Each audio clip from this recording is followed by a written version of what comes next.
ครับวันนี้ก็พี่ฝนกับช่างถาเขากำลังประชันกัน ถ้าผมเป็นเจ้าของสนามผมไม่ยอมนะเนี่ยผมคงลึกกว่านี้ ผมไม่เอาว่าอะไรผมให้ผมไม่ลดผมถ่ายเดียว ก็จะขึ้นได้ไหมเนี่ย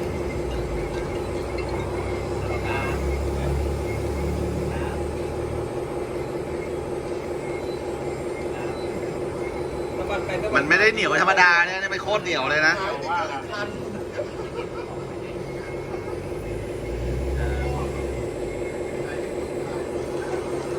หมาทีละ ต้องจุ่มน้ำก่อนจุ่มน้ำหน่อยอะไรหนูอ่ะอะไรหนูอ่ะ มันชนหน้าหลุดไปแล้ว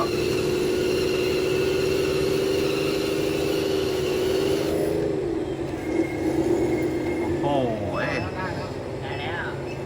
น้ำนี้กินนี่ปอให้เหมือนจะเติมให้อีก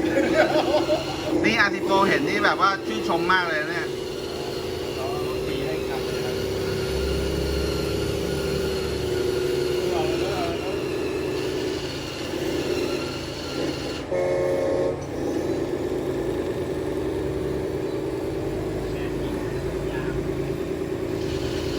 เอาเหยียบคนตายไปแล้ว ถนนเละ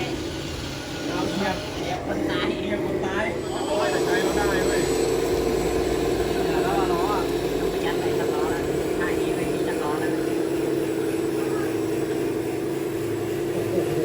ชีวิต